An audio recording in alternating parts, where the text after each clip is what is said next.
das transmissões, com a doce e gloriosa paz de Cristo Jesus, o nosso Senhor, o nosso Salvador. Amém. Com muita alegria estamos aqui, mas também com muito temor, pois o culto é ao Senhor, o Todo-Poderoso. Ele é santo no sentido pleno da palavra. Ele é santo no sentido exato do termo. Ele está muito acima daquilo que nós pensamos sobre santidade. E então nós nos curvamos com muito temor e tremor diante desse Deus Todo-Poderoso. Mas também, mais uma vez, e aquelas que estão aqui então pela primeira vez hoje, nós parabenizamos as mamães presentes, tanto a você que está presente aqui no templo, como você também que nos assiste. Nós também estendemos a vocês os nossos parabéns. Deus as abençoe rica e abundantemente. Estamos aqui com muita alegria na presença do Senhor, e quando nós estamos na presença do Senhor, nós precisamos sempre nos portar com muito temor e tremor, principalmente no culto público, que o Senhor requer e ditou na sua palavra para que assim o fizéssemos. Estamos no chamado mês da família. A nossa igreja está nas comemorações, levando em consideração o mês da família, a programação toda relacionada à família aos domingos. E nós estamos aqui mais uma vez nos alegrando com o Deus da família, aquele que instituiu a família, que sustenta a família, que é o Senhor da família.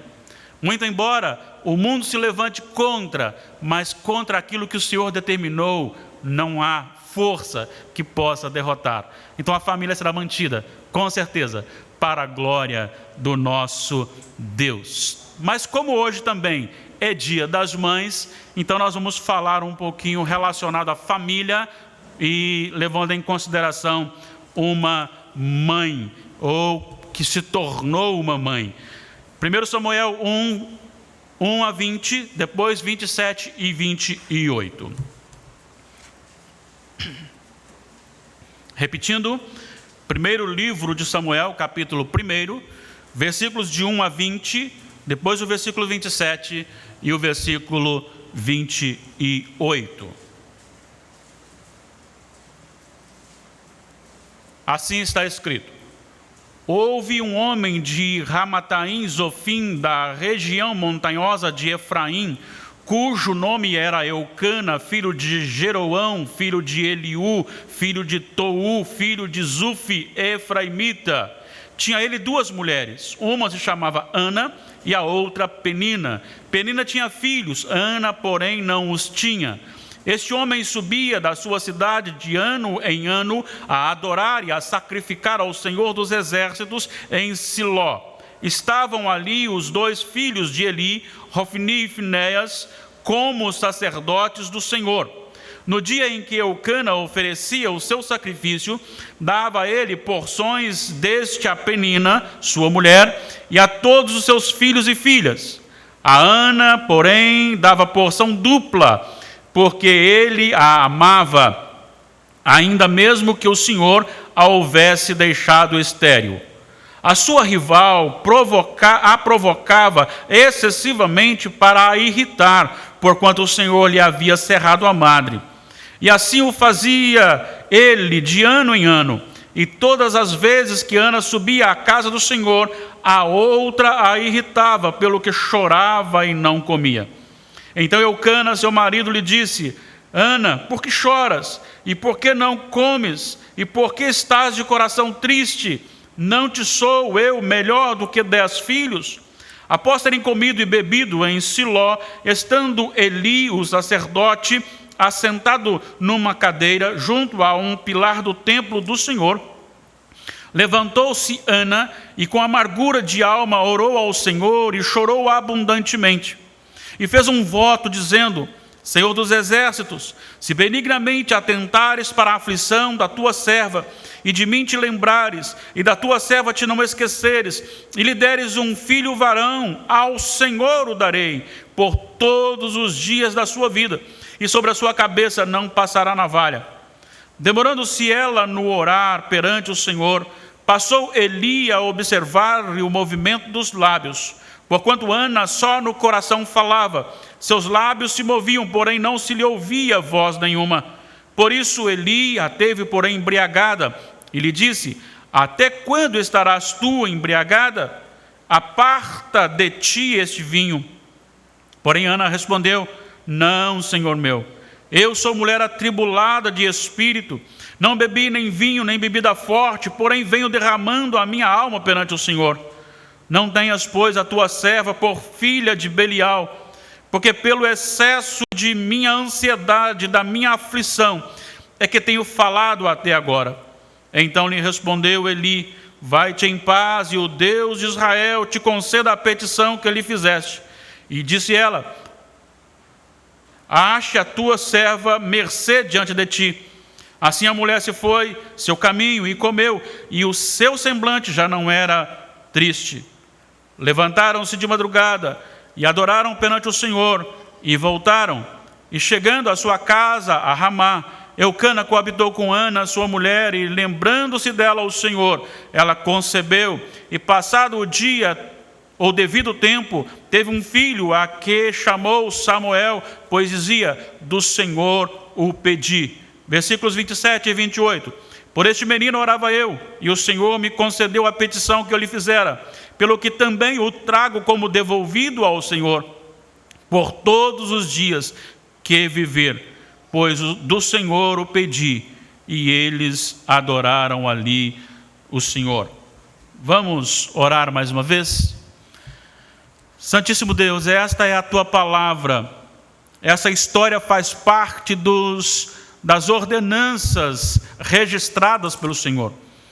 Essa história, ó Pai, não é simplesmente uma história acontecida, mas como foi registrada, ela tem um fim inspirativo para a nossa vida. E nós queremos que o Senhor venha ao nosso socorro para nos ensinar nesta noite, em nome de Jesus. Amém. Quero falar hoje sobre o tema Ana, uma mãe de oração. Uma família composta pelos cônjuges e filho ou filhos sempre foi o sonho de todas as pessoas que vivem segundo o propósito da palavra de Deus. No entanto, devido à queda, devido ao pecado, muitos transtornos surgiram em consequência deste pecado cometido pelos primeiros pais, Adão e Eva, e consequentemente repetidos por nós, homens e mulheres pecadores. E quando isso acontece, quando esses problemas surgem, qual deve ser a nossa atitude, ou a melhor atitude a ser tomada? Vamos estudar um pouquinho o contexto para entendermos aqui. Eucana era um homem da tribo de Efraim, ele era da região montanhosa de Efraim. Efraim é o segundo filho de José, e ele recebeu então a liderança para compor uma tribo de Israel. Eucana, ele tinha duas mulheres, e era um homem muito religioso com a sua família. Ele subia até Ramá, e aqui então é o mesmo Ramataim, Zofim, é o mesmo Ramá, é apenas um resumo do nome. Ele subia dali até Siló para a casa do Senhor, para adorar o Senhor uma vez por ano. Só que tinha um problema, que Ana era estéril, e a sua rival, assim é tratada, chamada Penina, ela tinha filhos. Alguns comentadores pensam até que a razão de Eucana ter se casado também com Penina era porque culturalmente, não de acordo com a palavra de Deus, mas culturalmente era aceito que o homem cuja esposa não lhe desse filho, ele podia então casar-se com outra para ter filhos com outra. Só que essa Penina irritava, ela zombava de Ana. Isso causou grandes males à alma, ao coração de Ana.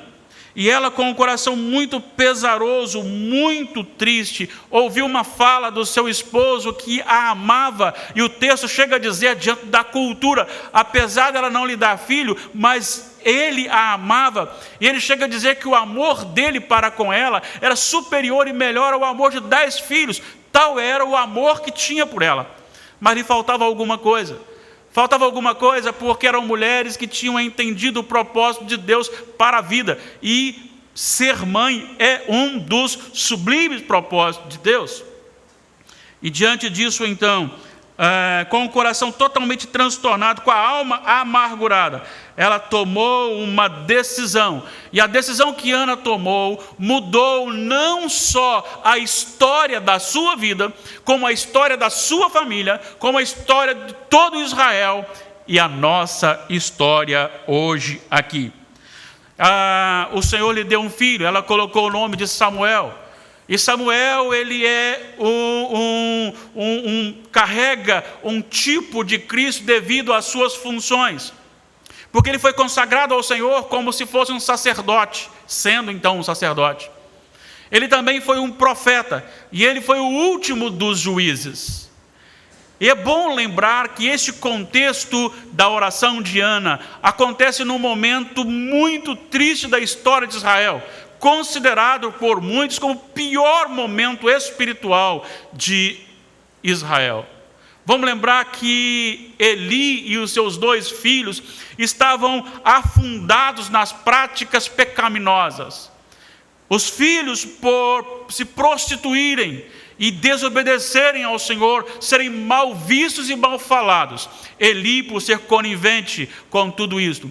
Eli já vivia mais para o seu bem-estar, inclusive ele já estava até obeso diante de tantas coisas que eles faziam. Inclusive os seus filhos pegavam a gordura que comia, algo que era proibido. E ali estava Eli e os seus filhos afundados também nas práticas pecaminosas. Mas não eram só eles, porque em Juízes 17:6, depois repete o mesmo versículo em 21, 25, a expressão ali não havia rei em Israel, cada um fazia o que achava mais correto. E Samuel, ele é trazido para este meio e ele é chamado como o último juiz. E a partir dele que é instituído em Israel a monarquia. Tanto é que quando ele fica triste devido à questão do povo querer ser igual aos demais povos, não ter Deus como governo, o governo teocêntrico, o governo em que Deus está ali dirigindo, teocrático, eles preferem uma monarquia como as demais, preferem que um rei humano assuma a liderança. E Samuel fica entristecido com isso, e de repente Deus diz: olha, não fique triste, porque esse povo está rejeitando a mim e não a você. Tal era a deterioração da espiritualidade e da cultura daquele povo naquele momento. A oração de Ana, ela nos ensina algumas coisas que eu preciso descrever aqui com vocês. Primeiro, nós precisamos saber sobre a questão da oração e o quão pouco nós oramos. O quão pouco nós oramos. Talvez eu poderia iniciar agora perguntando, primeiro, quantas vezes você para orar durante o dia? Segundo, você ora todo dia? Terceiro, quantas vezes você ora por semana? Porque às vezes nós nos tornamos tão acostumados com o que nós chamamos de religiosidade em fazer a obra de Deus, que nós nos esquecemos de ter um relacionamento com Deus. Às vezes nós somos muito envolvidos em muitas coisas, em muitas tarefas, mas nós não participamos das reuniões de oração, por exemplo. E eu quero destacar aqui algumas coisas que vão nos ajudar, a você e a mim, a respeito da oração. Em primeiro lugar, eu quero afirmar que, diante dos mais terríveis momentos da vida, seja então que Ana estava passando na família e também no contexto de Israel, tanto cultural quanto espiritual, eu quero afirmar que Ana orou ao Senhor. A Ana orou ao Senhor em tempo de crise relacional. Ana orou ao Senhor em tempo de crise relacional. Os versículos 6 e 7 dizem que Penina a irritava. Olha só o que está aqui. A sua rival provocava excessivamente para a irritar, porquanto o Senhor lhe havia cerrado a madre. E assim o fazia ele de ano em ano, falando que Eucana então subia para adorar o Senhor. E todas as vezes que Ana subia à casa do Senhor, a outra a irritava pelo que chorava muito e não comia. Havia um grande desespero no coração de Ana, devido os ataques da sua rival chamada Penina. Enquanto ela ia desmoralizando, envergonhando Ana. E ali tem um contexto muito mais intenso do que nós vivemos hoje, porque naquela cultura, não ser mãe é ser amaldiçoada. Ser estéril é ser amaldiçoada. E Ana agora recebe daquela outra que quem sabe veio depois como esposa, que eu dei filhos a Eucana e você não dá. E isso foi trazendo para o coração de Ana muita tristeza, muita amargura, e o relacionamento estava complicado. E neste momento Ana decide orar ao Senhor. Eu quero aplicar isso à nossa vida. Talvez seja um dos momentos que nós erramos grandemente. E eu não estou falando vocês erram, nós erramos grandemente. É que devido a crises relacionais, antes de falar com o Senhor, nós falamos com todas as pessoas. Nós comentamos com todas as pessoas. Nós murmuramos com todas as pessoas. Aprendemos aqui com Ana que diante de uma crise relacional, a primeira coisa a se fazer é orar ao Senhor, é buscar o Senhor. E o interessante porque a oração ao Senhor, ela não eleva ninguém a uma postura de sucesso. Talvez uma boa pregação pode até atrair alguns curiosos que gostam de uma boa oratória. Talvez a pregação destaque alguém que estudou bastante o texto, que tenha alguma facilidade na exposição. Talvez cantar também possa atrair alguns aplausos com aqueles a quem foi lhe dado uma voz diferenciada e bem afinada. Talvez acompanhar com os instrumentos também possa dar isso. Mas a oração, ela não exalta ninguém. Pelo contrário, a oração, ela esconde a pessoa. E Ana tomou essa decisão de colocar diante de Deus o seu problema. E o seu primeiro problema aqui que eu destaco é justamente o problema relacional. O problema relacional. Em todo tempo de crise relacional, nós devemos, assim como Ana, orar ao Senhor. Em segundo lugar, Ana orou ao Senhor em tempo de crise emocional. Versículo 2 anuncia no seu final, Ana, porém, não os tinha, falando sobre a questão do filho. No versículo 8 vai dizer que Eucana pergunta para ela, por que você chora? Por que você está intensamente triste? Mas no versículo 10 você tem, levantou-se Ana e com amargura de alma. Quando você tem uma crise emocional, aí talvez causada pelas questões externas, mas agora a crise já passa a ser pessoal, já passa a ser do coração, já passa a ser da alma, aí já tira a paz, já não é nem mais o problema de encontrar-se ou se relacionar com a outra pessoa. Agora o sofrimento de Ana já não está no momento em que Penina a critica, mas já está no fundo do coração, já está acompanhando ela, já está andando com ela, já está se deitando com ela, e dorme com ela e acorda com ela, porque a alma amargurada é um peso para aquele que a tem. E nessa crise emocional, diz o versículo 10, orou ao Senhor e chorou abundantemente. Quando eu estou falando da oração de Ana, eu não estou falando daquela oração que você já acostumou fazer, que já está como que mais ou menos no automático, como você já sabe as frases e você fala e às vezes nem está pensando no que está falando.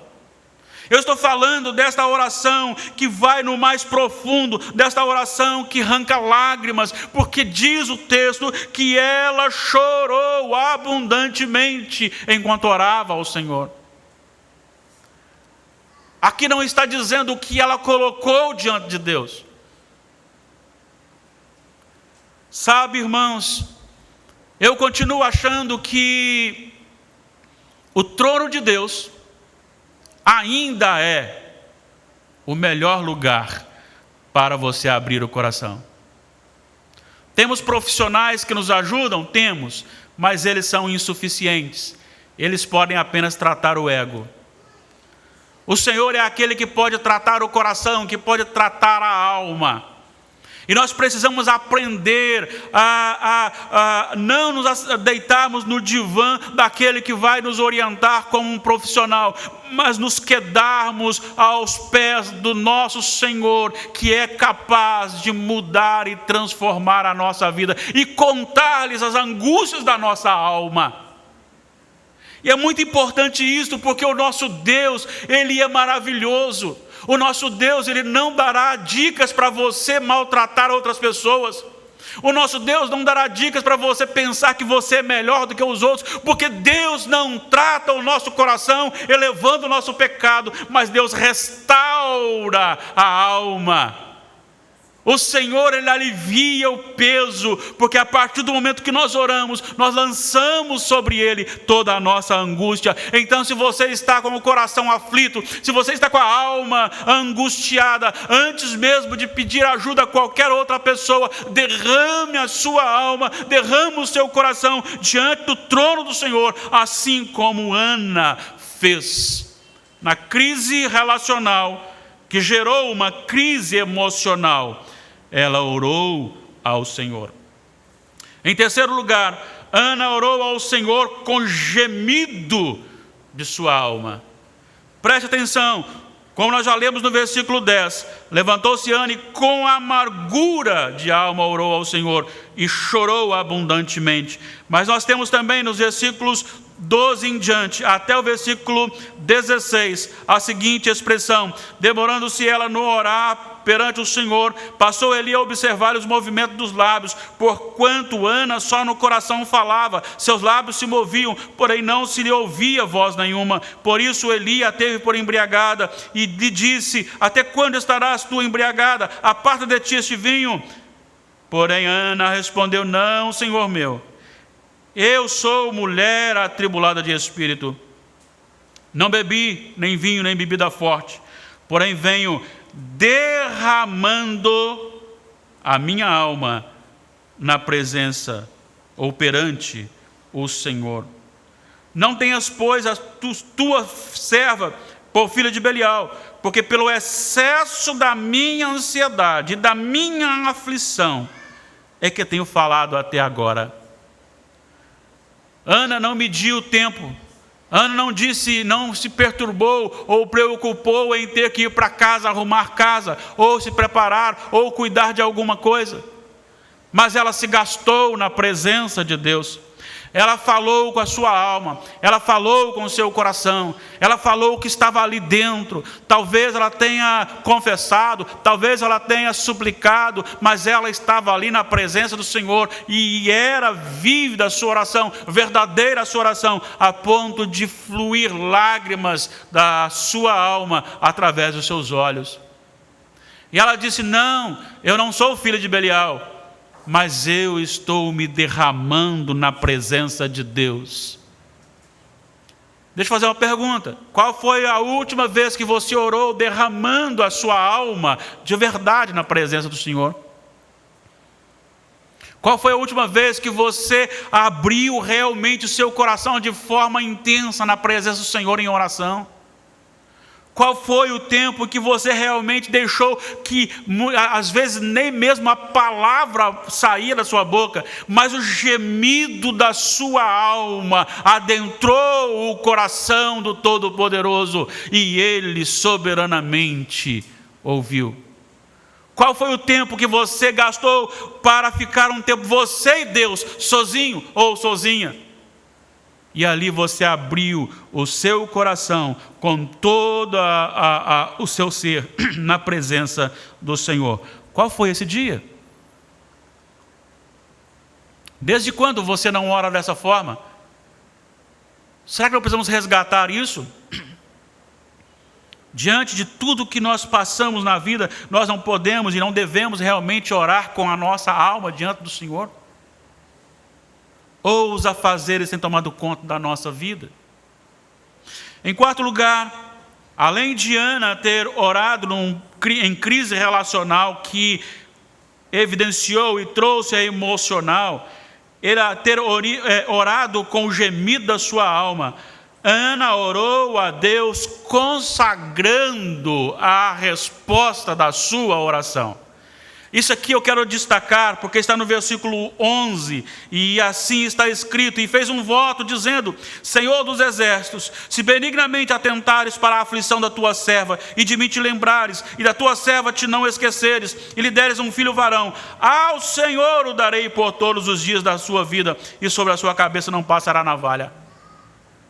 Eu quero dizer uma coisa para vocês, eu creio que nós não temos recebido a resposta de Deus para a nossa oração, porque a nossa oração tem sido materialista, a nossa oração tem sido egoísta, a nossa oração tem sido para nós mesmos, a nossa oração tem sido para a nossa saúde só, para a nossa finança só, para o nosso emprego só, para o nosso bem-estar só. Ana ora de forma diferente. O problema está nela, mas o seu pedido tem a ver com a glória de Deus. E ela diz: se o Senhor me atender e me der um filho, olha só a diferença. Ela não tem filho. Se o Senhor me der um filho, eu te devolverei consagrado ao Senhor. Eu te devolverei. O coração de Ana aqui não é simplesmente ser mãe, mas é ser mãe para a glória de Deus. O pedido de Ana aqui tem a ver com a glória de Deus. O pedido de Ana aqui tem a ver com o excelso nome do Senhor sendo reconhecido. O pedido de Ana aqui tem a ver com Deus ser honrado. O pedido de Ana aqui tem a ver com o ministério do reino de Deus aqui na terra. Ela diz: eu o devolverei para o serviço do Senhor todos os dias da sua vida. Irmãos, nós precisamos aprender a orar com Ana. Se nós pedirmos o nosso emprego, que seja um emprego para a glória de Deus, que o sustento que nós recebemos, esse dinheiro seja administrado no reino de Deus e para a glória de Deus. Se nós queremos saúde, que seja então para que tenhamos força e vigor para sair para evangelizar. Se nós queremos cantar, que seja para a glória de Deus. Se nós queremos pregar, que seja para a conversão de almas e que seja para a glória de Deus. Nós precisamos aprender a orar. E o fim principal da nossa oração tem que ser a glória de Deus. Ana orou assim: se o Senhor me der um filho, ele será teu por todos os dias da sua vida. Em quinto lugar, Ana orou ao Senhor com total confiança. Olha só o que diz os versículos 17 e 18. Então lhe respondeu Eli: vai-te em paz, e o Deus de Israel te conceda a petição que lhe fizeste. E disse ela: acha a tua serva mercê diante de ti. Assim a mulher, Ana, se foi seu caminho e comeu, e o seu semblante já não era triste. Preste atenção, eu quero voltar um pouquinho aqui no versículo 8. Eucana disse: Ana, por que choras e por que não comes? Agora, no versículo 18, ela comeu, foi o seu caminho, comeu, e o seu semblante já não era triste.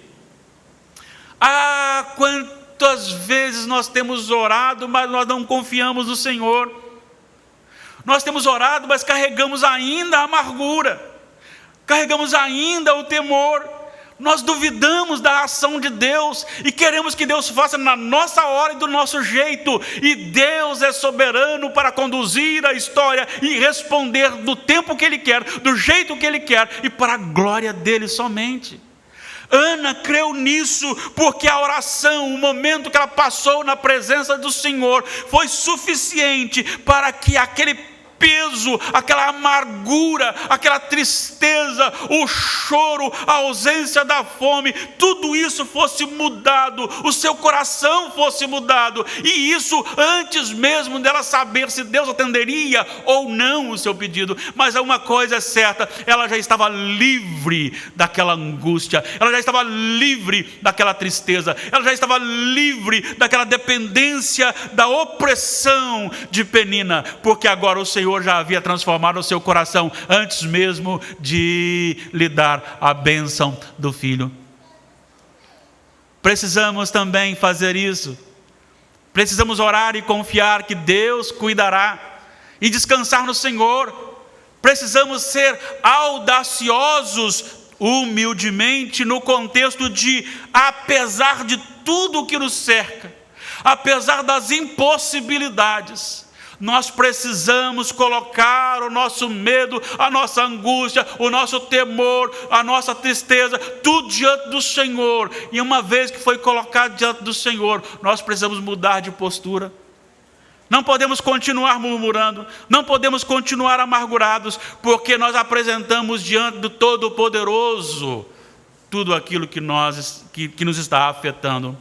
Ana fez isto, e por isto ela saiu aliviada. Isso me remete ao convite de Jesus: vinde a mim todos os que estáis cansados e sobrecarregados, e eu vos aliviarei. Tomai sobre vós o meu jugo e aprendei de mim, porque sou manso e humilde de coração, e achareis descanso para a vossa alma, porque o meu jugo é suave, o meu fardo é leve.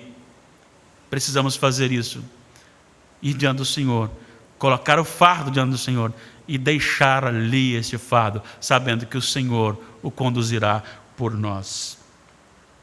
Em sexto lugar, Ana orou ao Senhor e experimentou o agir sobrenatural de Deus. Versículos 19 e 20, lemos o seguinte: levantou-se de madrugada e adoraram perante o Senhor, e voltaram e chegaram à sua casa a Ramá. Eucana coabitou com Ana sua mulher, e lembrando-se dela o Senhor, ela concebeu, e passado devido tempo teve um filho, a que chamou Samuel, pois dizia: do Senhor o pedi.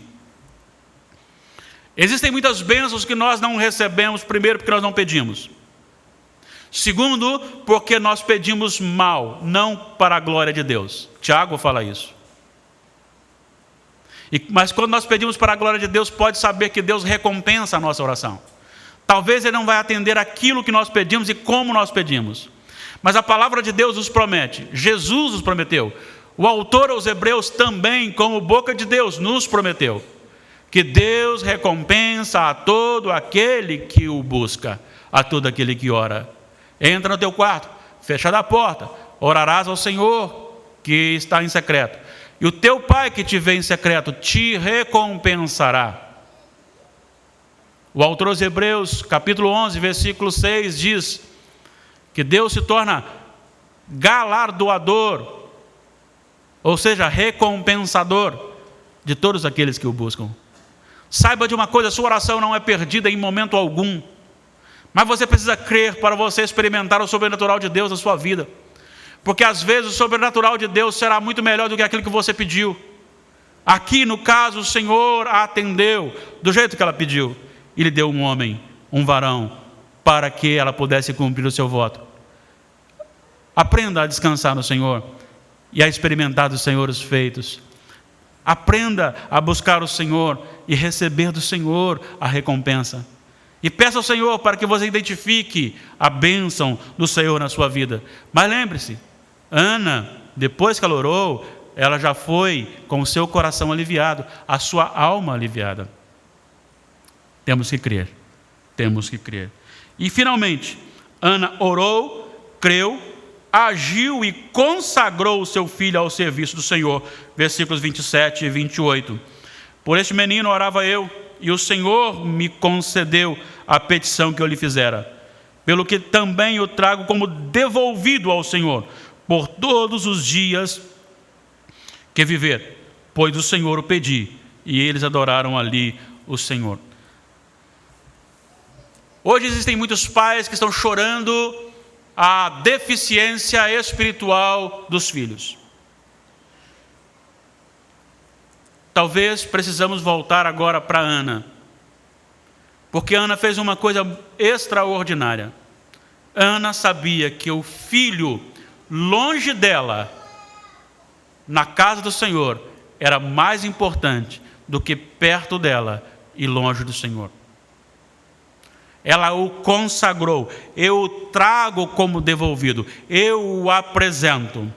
Eu não saberei falar aqui nem a nacionalidade, nem o nome, mas li em certo livro missionário em que filhos ainda jovens resolveram, contrariando o sistema do mundo, se venderem como escravos para uma nação, para que fossem junto com os demais escravos, para a evangelização tanto daqueles escravos como daqueles que lá estavam. E diz o narrador que lá está os pais chorando aqui e vendo seus filhos acorrentados caminhando para o navio, e ali os filhos dando adeus aos pais para nunca mais serem vistos. Mas os pais, embora o coração estivesse choroso, mas eles estavam com paz no coração, porque os seus filhos seriam mensageiros do Senhor, evangelistas, missionários, contradizendo tudo que nós como crentes pensamos, que os nossos filhos têm que assumir posturas de locais com muito dinheiro, com muita fama, com bons empregos. Eles foram vendidos por si, eles se deram como escravos, para que aqueles escravos ali, que estavam sendo levados, fossem evangelizados, para que para onde estivessem indo, lá também pudessem pregar o evangelho.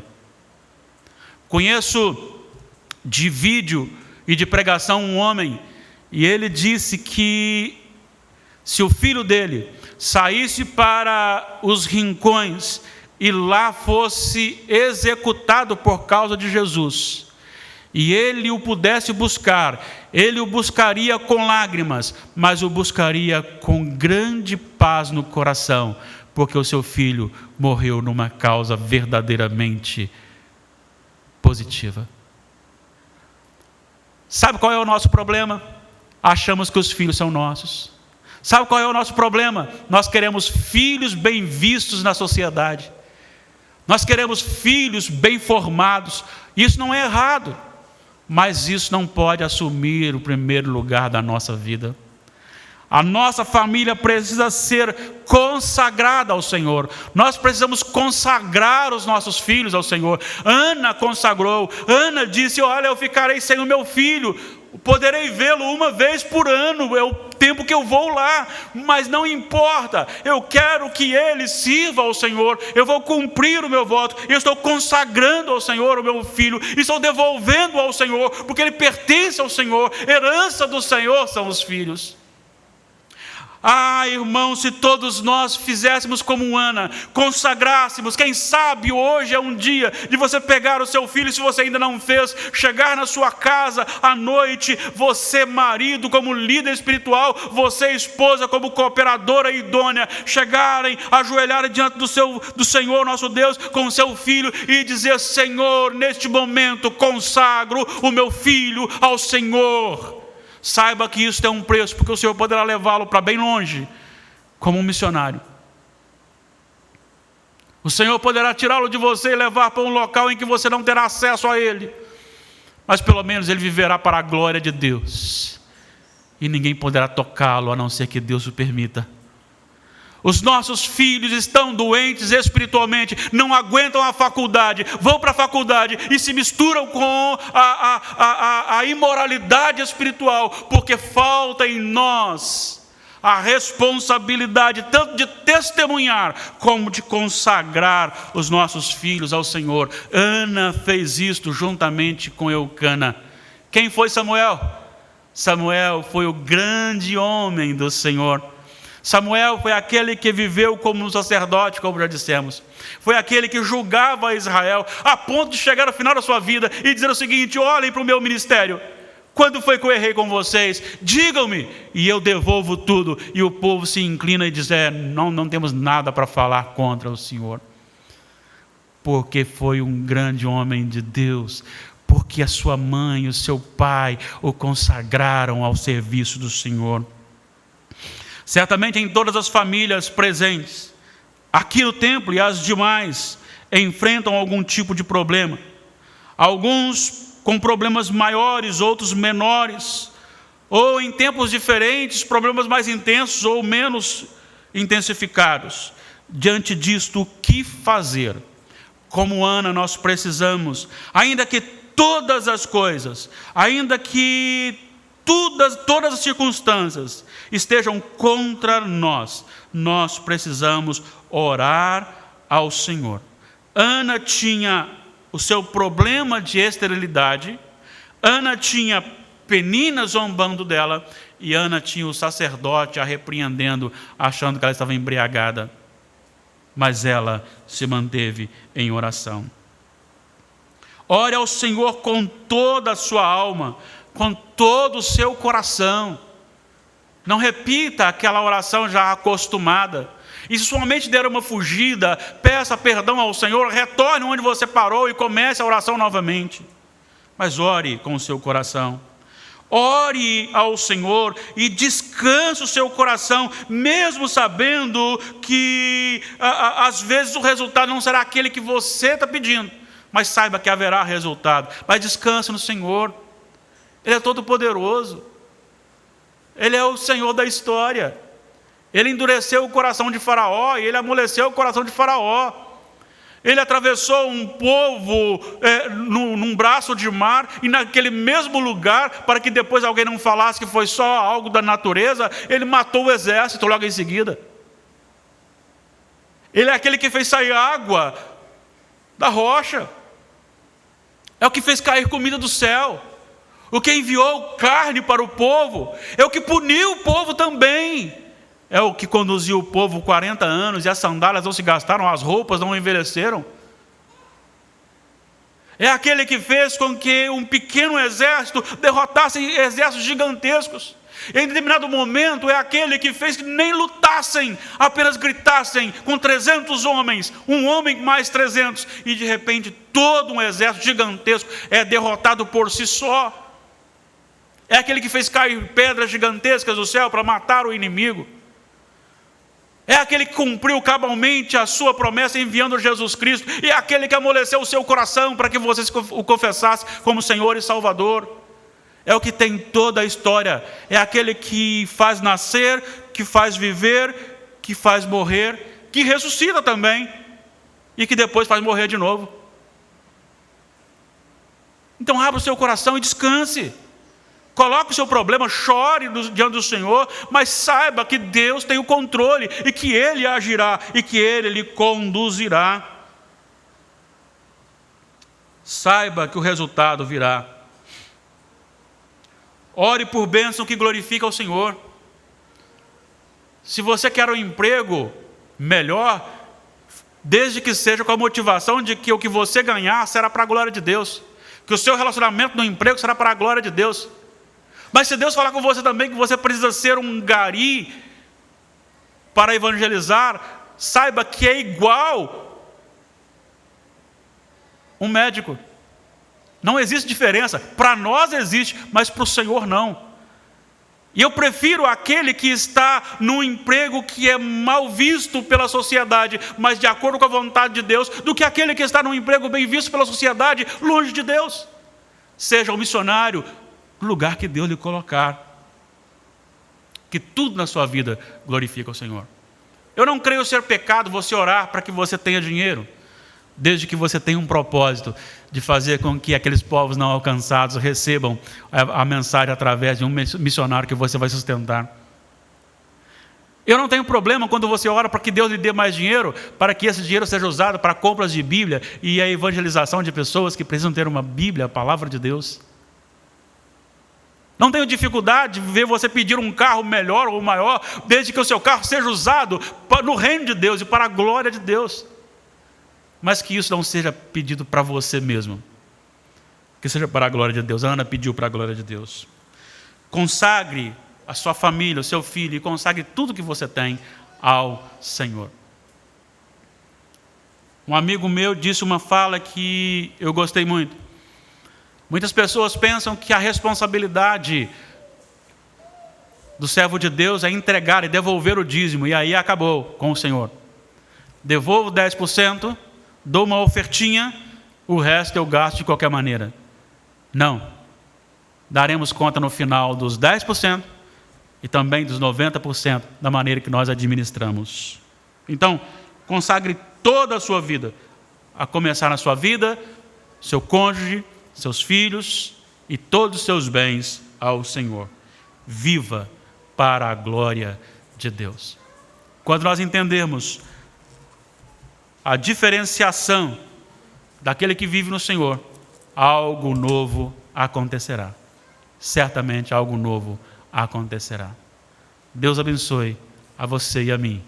Deus abençoe a você que está conosco na transmissão. Que a palavra do Senhor traga edificação para a nossa vida. Em nome de Jesus. Vamos orar?